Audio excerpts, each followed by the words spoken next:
I always hated birthdays. Too much expectation pressing down like weights on your shoulders. Too many eyes watching, waiting for you to react perfectly. Too many chances to disappoint people who already expect disappointment. But this one was supposed to be different, special even. 30 years old. A milestone birthday. My engagement ring caught every light in the room, sparkling like captured stars. My business was finally thriving after years of struggle. And even my mother, Genevieve Ward, who could freeze entire rooms with her cold disapproval, seemed almost pleased tonight. The venue was absolutely absurd. Crystal chandeliers hanging like frozen waterfalls, a live string quartet playing in the corner, champagne that probably cost more than my first apartment's entire year of rent. My fiancé, Carter Hayes, glided through the crowd like he owned every corner of the room. The family adore him completely. Business investors admired his confidence. My mother treated him like the son she'd always wanted instead of the daughter she got. My sister Vera stood behind our mother, elegant and still, observing everything with those sharp eyes. We weren't close, never had been really, but she'd always been predictable, competitive, perfectly poised, polite enough in public. Yet tonight something about her felt off in a way I couldn't name. 2. Her smile arrived a beat too late when people spoke to her. Her eyes flickered too fast between faces like she was watching for something specific. I noticed but didn't understand. Not yet. Then came the cake. 3 perfect tiers, edges dusted with edible gold, sugar orchids so delicate they looked real. Carter personally rolled it forward on a silver cart, playing the devoted fiancé for our audience. The room dimmed dramatically. Phones lifted everywhere, ready to capture the moment. Candles danced like tiny amber moons. And that's when Vera leaned in close to me. So close I felt her breath against my ear, thin and unsteady. Don't eat the cake. For simple words that somehow felt like a bomb detonating. I blinked hard. The candles blurred in my vision. The room tilted slightly. And just like that, the perfect night split completely open, revealing something dark underneath. At first, I genuinely thought I'd misheard her. The music was loud. My nerves were frayed. Too much champagne floated in the air. But Vera didn't move away. Didn't smile. Didn't laugh like it was a joke. Her warning hung between us like a pulled fire alarm that only I could hear. "Excuse me?" I whispered, barely moving my lips, trying not to draw attention. She stared straight ahead, her smile fixed perfectly in place for the watching audience. "Don't eat the cake." She said it again, sharper this time, each word separated and deliberate. My spine turned to ice. This was a warning delivered like a stage cue, precise and urgent. Carter reached for the serving knife with theatrical flair, playing his part perfectly. Guests sighed appreciatively. Cameras zoomed in. My mother stepped beside him, actually glowing with pride for once. Something deep inside me cracked open, not with fear exactly, but with pure instinct. The kind of instinct you develop after years of navigating emotional landmines in a family like mine. The kind that keeps you alive. I reached forward and dipped just one finger into the frosting, raised it halfway to my lips like I was about to taste it, and stopped. Not actually tasting, just observing, testing, watching. Vera exhaled just once beside me. Relief. Microscopic, but absolutely real. I caught it. I looked at Carter then, really looked at him. His eyes were too bright, too eager, too victorious. He wanted me to eat that cake. Not lovingly. Hungrily. Like he needed it to happen. I lowered my hand slowly.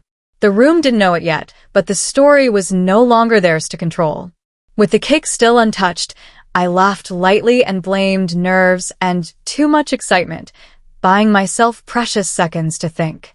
Carter's jaw tightened by just a millimeter. Most people in the room wouldn't notice such a tiny reaction. I did. He leaned in close, his voice warm like honey poured slowly over steel. "Just one bite, Elysia. For us. For us." Such a deceiving little phrase. Such a manipulation wrapped in romance. Before I could find words to respond, my mother clinked a silver spoon deliberately against her champagne glass. The sharp sound cut through conversations. The room sharpened its attention. Speeches were coming, I realized. I needed air desperately. "I'll be right back," I announced to no one in particular, my heels already turning toward the corridor before anyone could protest. No one in the crowd noticed when Vera slipped away behind me, following like a shadow. The bathroom door clicked shut behind us. All marble and expensive perfume and the quiet hum from recessed lighting. Safe. Insulated. Away from the performing audience. Vera locked the door with shaking hands. "I warned you," she said, her voice tight. "Why?" I demanded. She swallowed hard, her throat working. "Because you're the target tonight, but I'm the ammunition they're using." My pulse drummed loud in my ears. "Explain what that means." Right now. She didn't start with motives or reasons. She started with consequences. You take one bite of that cake, you collapse within minutes. Not dead. Just gone enough for them to completely control the story afterward. That word echoed. The entire night tipped sideways on its axis. My breath came thin and difficult. Collapsed how exactly? Disoriented. Slurred speech. Physically weak. Maybe vomiting. Enough for people to record it all, to gossip, to pity you, to doubt you. I felt cold spread through my body, like ice water in my veins. "The cake is drugged?" She nodded once, quick and certain. "How could you possibly know this?" Carter told me, not proudly, carelessly. He thinks he's already won everything. A harsh buzzing filled my skull. "You helped him plan this?" At first, yes. Until I finally learned what winning actually meant for all of us. My fingers tightened around the cold edge of the marble sink until my knuckles turned white. "Which is what exactly?" She looked directly at me then, not with sisterly love, but with recognition of shared danger. "The plan is to destroy you publicly tonight. Label you as unstable and unreliable. Let your company stumble without you. Let investors panic and pull out. And then, while you're the headline everyone's talking about, they step in with the replacement couple." My stomach dropped like I was falling. "Replacement couple?" She pointed at herself with one finger. The realization hit me like a physical blow. Oh. The betrayal didn't sting yet. The massive scale of it did. "And the cake specifically?" I asked, needing every detail. "Not poison. Just reputation cement. The kind of public breakdown you never recover from." I wiped invisible dust off my expensive dress, buying time to process. "Good to know," I whispered. It was strangely calming somehow, because reputations could theoretically be rebuilt with time and effort. But corpse narratives? Those are permanent and final. I didn't scream, didn't cry, didn't collapse. Shock had somehow professionalized itself into sharp, clear focus. "So the plan is to humiliate me publicly, replace me with you, and inherit the empire I spent years building?" "Essentially, yes." "You sound remarkably casual for someone who's been complicit in this." Her laugh held no humor. "Because Carter initially sold it to me as a coronation. I'd become the favored daughter, the perfect wife, the chosen heir, the ideal handover." "But," I pressed, "but." She inhaled deeply. "I overheard his phone call last week. He said once he secured the Ward family network and all the assets, he wouldn't actually need either of us anymore. A double discard. The pawn suddenly realizing the queen is also just another chess piece to be sacrificed." I should have felt triumph at her realization. Instead, I just felt terrible clarity about everything. "And our loving mother?" I asked carefully. Vera's silence answered before her words could. "She orchestrated this entire thing." My voice came out softer than such a devastating truth deserved. "She packaged it," Vera corrected precisely. My blood ran even colder. "Why me specifically? What did I do?" That's when her careful mask finally slipped completely. "You'll find out soon enough," she said, her voice heavy. "I promise you will." Heavy words carrying an even heavier promise of revelation. I studied my own reflection in the gilded bathroom lighting. Same face I'd seen this morning. but completely new gravity underneath. Why warn me at all then? I asked. Because I hate losing, she said simply. Even when I'm supposedly winning.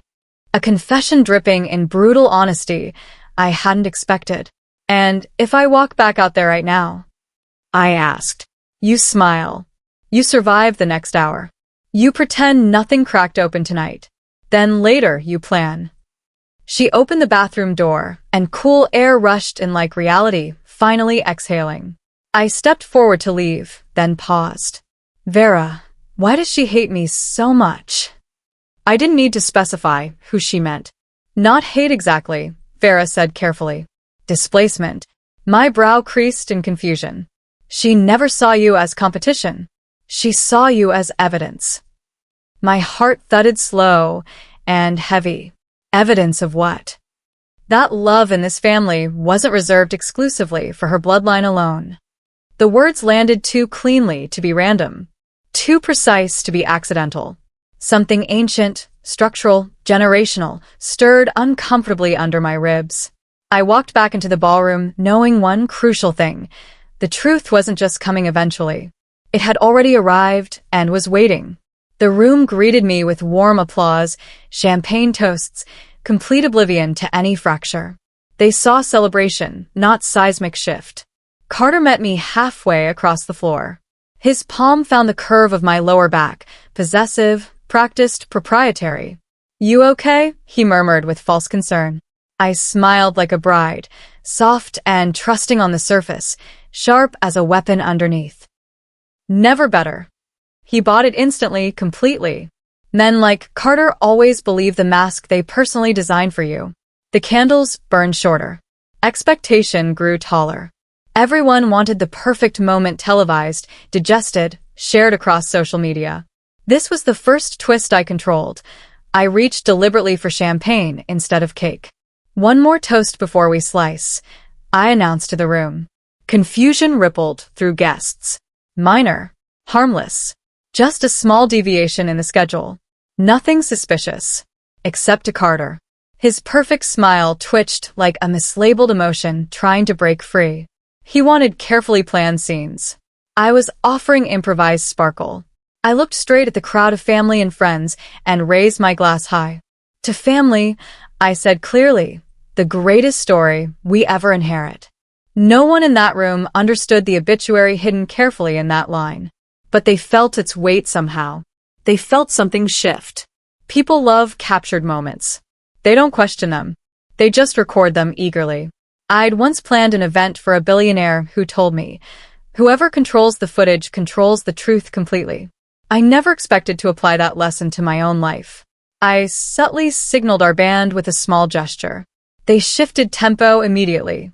Upbeat. Energetic. Unscripted. No dramatic pause for ceremonial cake slicing. No cinematic collapse. No slow poisoning caught forever on camera. My assistant Mara, ever observant and quick, already sensed my pivot. She dimmed one spotlight, enhanced another. Angles changed subtly. The narrative adjusted in real time. Carter grew visibly restless. His big scene was evaporating right in front of him. He tried steering us back toward the plan. The cake. Later, I said breezily. But the moment we planned, this is the moment. He looked cornered by basic etiquette and social expectation. And that was the beautiful irony. His entire plan relied on spectacle, and etiquette is the softest armor that blocks spectacle perfectly. The audience laughed, clinked glasses happily, posted Instagram stories, tagged the venue, tagged me. None of the videos filmed that night framed me as fragile or unstable. They framed me as confident and in control. That alone was a major fracture in their plot. After the toast, I watched Carter vanish into a side corridor, phone already pressed to his ear. I followed. Not to confront him yet, but to collect information. People reveal the most when they think no one important is listening. I lingered just close enough to hear his voice, clipped and sharp like snapped flower stems. She didn't eat it. No, I don't know why. No, the entire plan shifts if she doesn't break down tonight. Do not show up here now. A pause. Sharp and tense. I said, don't question me. Another silence, longer and more dangerous. No, she can't possibly suspect anything. She's emotional, not observant. Oh, Carter. You magnificent underestimator of women. You spectacular fool. He exhaled like a man cornered by a problem he believed was already solved. I slipped away silently before he could turn around and spot me. My pulse was remarkably steady. That genuinely surprised me. Fear had apparently packed its bags and left the building. Strategy had moved in and made itself comfortable. Some women collapse completely when their world breaks apart.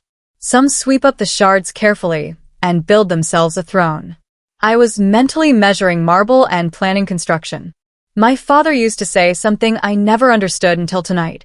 A legacy isn't the name carved impressively in stone. It's the hand that refuses to hold the chisel. The Wards aren't flashy wealthy like celebrities. We're institutional wealthy. Quiet board seats. Quiet ownership. Quiet influence that spans generations. Generational power that doesn't roar loudly. It just quietly reallocates everything. Losing Carter hurt romantically, yes. But realizing he wanted access to my father's life's work, his careful architecture, hurt existentially in my bones.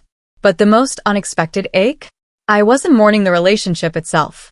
I was mourning the access Carter never actually deserved to begin with. That's when something crystallized perfectly in my mind. If unfairness was the arena we were fighting in, revenge didn't need theatrics or drama.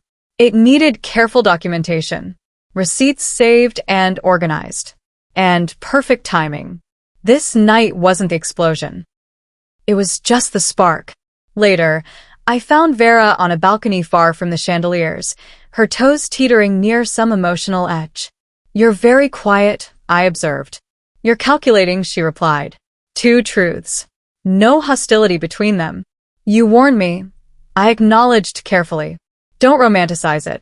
I warned you because the chessboard looked completely different once I knew I wasn't the queen either. Honest selfishness. I respected it more than manufactured loyalty. And Carter? I asked. He thinks betrayal is currency. Doesn't realize debt accrues interest. A night breeze tousled her perfectly styled hair, stray strands like loose story threads. We're not allies, she added carefully. We're just temporarily aligned by mutual inconvenience. I smirked despite myself. Truce by circumstance, I said. Exactly. No hacks. No tears. No s'estar-li bunding moment. Just two women briefly aiming their telescopes at the same enemy. Sometimes that's enough. Carter reappeared later, smoother than shattered glass magically reformed. Where have you been? He asked with manufactured casualness. Floating. I smiled vaguely. His eyes darted around, not romantic concern, but diagnostic assessment. I realized then with perfect clarity, he didn't love me, but he studied me obsessively. There's a crucial difference. One memorizes your soul. The other just memorizes your weak spots for exploitation. He reached for my hand. I let him take it. Chess requires letting your opponent assume continued familiarity. We should cut the cake soon, he hinted. I mused. Maybe a private slice later. Less noise, more intimacy. More us. Lies, but beautifully gift-wrapped in romance. Relief washed through his face too fast, too deep. He wanted cameras gone, witnesses reduced, control condensed, which told me the timeline was tightening. I smiled like a bride on schedule. Inside, I became a woman on deadline. Speeches ended eventually. Music crescendoed. Guests loosened up, laughing louder. The cake waited there, ornamental and ominous. I approached it slowly, not to eat, but to observe carefully. Fondant perfectly smooth. No visible cracks. No obvious tampering. Not clumsy work. Professional execution. No piece for me tonight. I announced to no one specific. It's too beautiful to cut. Gasps, laughter, fake disappointment rippled through guests. I turned to the event coordinator. Save it carefully. Donate it to staff at the end of the night. Carter froze completely. Vera exhaled with relief. My mother narrowed her eyes dangerously. The cake wasn't the trap itself. The reaction to avoiding it was. Tells are always louder than warnings. And tonight, everyone spoke volumes without saying a word. Genevieve Ward had 1,000 weapons in her arsenal. Her silence was always the sharpest one. No questions about my decision. No maternal chatter. No concerned inquiry about why her daughter skipped cake at her own birthday celebration. Just a gaze that communicated clearly, you weren't supposed to evade the script we wrote. I'd spent years desperately trying to decode her complex emotional language. Turns out it wasn't complicated code at all. It was just rejection in fluent form. For the first time ever, it registered without deep pain. Information instead of injury. Strangely liberating, really. Because something can't wound you emotionally once you start interpreting it strategically instead of personally. And Genevieve had just handed me valuable data. No love. No loyalty. No guilt. Just agenda, clear and simple. So fine. I'd meet her on that battlefield, where sentiment isn't currency and mercy is overpriced. Near midnight, heels abandoned, mascara still intact, mind racing at full speed, I found myself in my late father's old study. Most rooms in this enormous house looked updated, modernized. This one felt paused in time, like grief had frozen at mid-sentence. His desk. His fountain pen. His framed handwriting on the wall. Be brave enough to stay kind, Elysia. I opened a drawer I hadn't touched in years. Not searching for answers. Just seeking grounding, connection. Old cufflinks, business contracts, his watch, the one that ticked louder than all the clocks combined in this house. Beneath them, an envelope. Off-white paper. Completely unmarked. Inside, 2 documents that changed everything. Adoption papers. And a letter in my father's distinctive handwriting. If you found this, it means they forgot you were mine first. The room tilted sideways. There were betrayals, and then there were origin stories rewritten without your consent. This was the latter. I sank into the leather chair, words swimming, years rearranging themselves into new patterns. The adoption papers weren't dramatic or tragic. Just factual and legal. Name at birth, Elysia Rowan. Adopted at 8 months by Elysia Ward. No secrets about abandonment. No dramatic preface. Just a choice. My father chose me deliberately. Not for legacy building. Not for public optics. Just love. Simple, pure love. The letter continued in his careful script. Genevieve wanted heirs for the family name. I wanted a daughter to love. We compromised. I got you. She got bloodlines preserved. I asked her for one thing. Never let you feel othered or less than. I exhaled with a hollow laugh. Compromise failed spectacularly, Dad. My fingers brushed dried ink strokes that once held him alive and present. Suddenly, every cold glance, every unfair comparison, every emotional absence made terrible mathematical sense. I wasn't effective. I wasn't displaced by my own failings. I was just relocated into a system that didn't want me but needed what I could become useful for. And I became successful anyway, despite it all. The second document was a trust fund addendum. Legal language but clear. In the event of my passing, all Ward holdings, voting rights, and private assets transfer solely to Elysia Ward, born Elysia Rowan. Unless willingly reassigned by her. Not Vera. Not Genevieve. Not any future spouse. Me. The adopted one. The underestimated one. The temporary fiancé. The cake target. My father didn't leave me crumbs. He left me the entire kitchen. I laughed softly. Not from joy. Not from disbelief. From recognition. This was why Carter needed me publicly eradicated before marriage. This was why Genevieve packaged Vera as replacement hardware. This was why love was optional but obedience wasn't negotiable. Because the vault door opened to my fingerprint, not my mother's bloodline. I sat very still in that chair. Then whispered to the air, to history, to every dinner table I'd survived. Checkmate is quieter than most people think. I should have cried. Instead I planned. Grief is emotional homework you do later. Revenge requires attendance right now. I photographed every document, Every date, every seal, every signature. Created digitally encrypted backups. Made physical copies hidden in places even nostalgia wouldn't search. My phone vibrated. Carter, you okay? Haven't seen you. I typed back. Needed a moment alone to feel grateful for us. He replied with a heart emoji. Men like Carter communicate in emojis when they believe they're still in control. I closed the drawer, locked the study carefully, and walked back into the house like a woman returning from prayer. Because something had, in fact, converted tonight. My grief into armor. My uncertainty into scheduling. My heartbreak into timestamps. Vera was waiting in the hallway like she'd sensed tectonic shifts. You look different, she observed. Paperwork will do that. Her eyes narrowed. You know everything now. I read. She exhaled slowly. That makes you dangerous. No, I corrected. That makes me unmanipulatable. There's a difference. She absorbed that carefully. You'll burn it all down? I considered the house, the chandeliers, the family portrait where I always looked slightly photoshopped in. No, I said. I'll let the rot reveal itself while I hold the fire extinguisher ready. She smirked. That's terrifying. That's efficient. For the first time, the power ratio between us wasn't vertical hierarchy. It was completely irrelevant. Because the real opponent wasn't a sister who'd misunderstood the battle. It was the board itself. I slept that night with the engagement ring still on. Not sentiment. Psychology. A woman who removes the ring early looks wounded and reactive. A woman who keeps it while collecting evidence looks calm and in control. Morning came. Carter was already texting logistics for the next steps in our life together. I scheduled appointments. Not emotional therapy. Legal therapy. Corporate therapy. Asset protection therapy.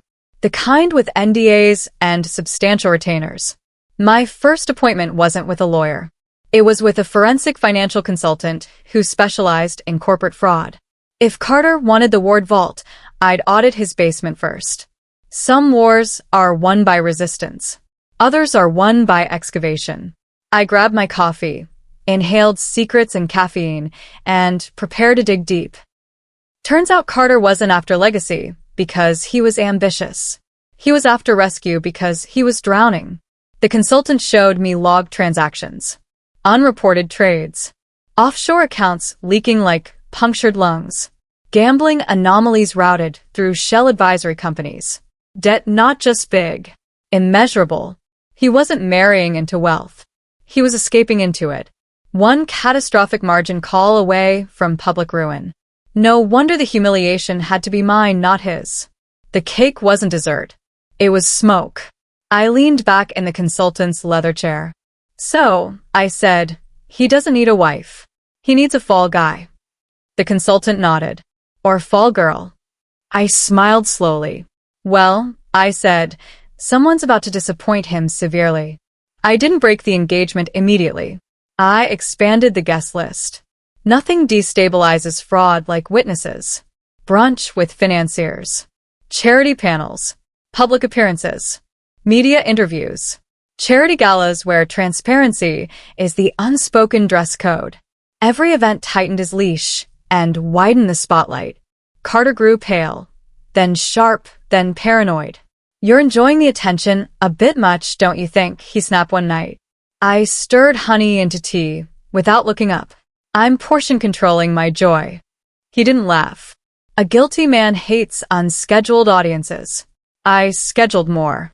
Vera showed up at my office unannounced. You're not exposing me to, are you? She asked. No, I said, signing emails.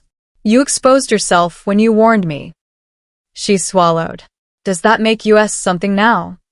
Yes, I said. Realistic.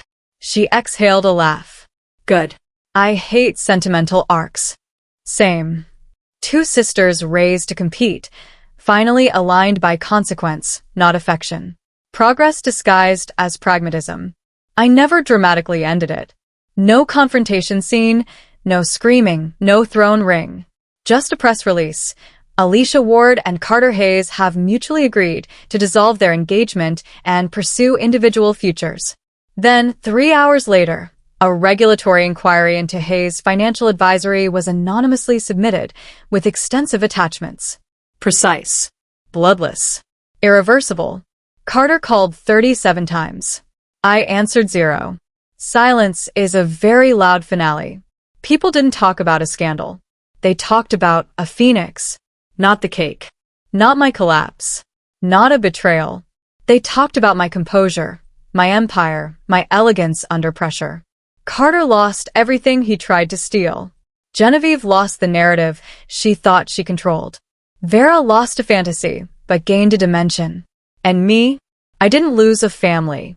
I repurposed a surname and built ancestry forward instead of backward. Some endings aren't loud. Some endings publish themselves in quiet invoices of consequence. And birthdays? I still dislike them. But cake? I let the right people slice it now. The rest can watch. The aftermath was quieter than expected. Carter disappeared from social circles completely. His firm collapsed within weeks. Investors fled. Partners distanced themselves. He became a cautionary tale whispered at business lunches. Genevieve never apologized, never acknowledged, never explained, just retreated into cold silence that felt familiar. I stopped waiting for maternal warmth I'd never receive. Vera and I developed something resembling friendship. Not closeness, just honest distance.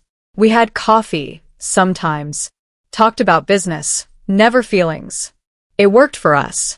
I took over my father's companies fully. Made changes he would have approved of. Honored his memory through action, not words. The board respected me. That felt like enough. I started dating again, eventually. Carefully. A kind man named James who worked in education. Far from finance. Far from schemes. He knew my story. I'd learned not to hide truth anymore. You're cautious, he observed once. I'm educated by experience, I replied. He understood. Never pushed. Never demanded more than I could give freely. I visit my father's grave regularly now. Tell him about the business, the changes, the growth. Sometimes I swear I feel his pride somehow. Maybe that's just grief talking. But it comforts me. The adoption never bothered me after that night. If anything, it explained everything. Made sense of confusion. Gave context to coldness. I wasn't rejected. I was just placed wrong. My father chose me. That's what matters. Not biology. Not bloodlines. Choice. Intentional, loving choice. I learned that family isn't who you're born to. It's who chooses you. Who protects you. Who warns you about poison cake at midnight. Vera saved me that night. Not from death. From humiliation. From destruction. From a plot that would have erased everything I built. I'll never forget that whisper. Don't eat the cake. For words that changed my entire trajectory. For words that revealed everything. Some people say revenge is empty. But I didn't get revenge. I got justice. I got truth. I got freedom. Carter wanted my empire. He got exposure. Genevieve wanted control.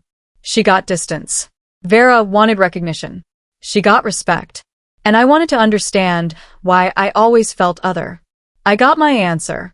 I got my father's love letter. I got peace. Today I run multiple companies. Sit on important boards. Make decisions that affect thousands. People respect me. Not because of my name. Because of my work. The Ward name opens doors. But I walk through them on my own merit. That distinction matters to me deeply. Sometimes I think about that birthday. The cake. The warning. The unraveling. It feels like a different lifetime. A different person. But it's not. It's my story. My survival. My choice to investigate rather than trust blindly. I keep a photo of my father on my desk. Next to it, a small note I wrote. Thank you for choosing me. Because that's what love is. Not biology. Not obligation. Choice. Every single day, choosing someone.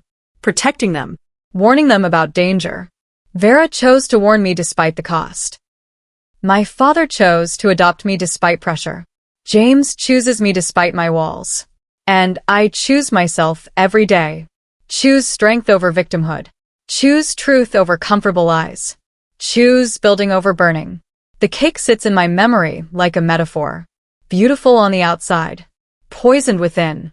But I didn't eat it. I listened to the whisper. I investigated the truth. I protected myself. And that made all the difference. Some people never get warnings. Never get sisters who risk everything. Never get letters from fathers explaining love. I got all three.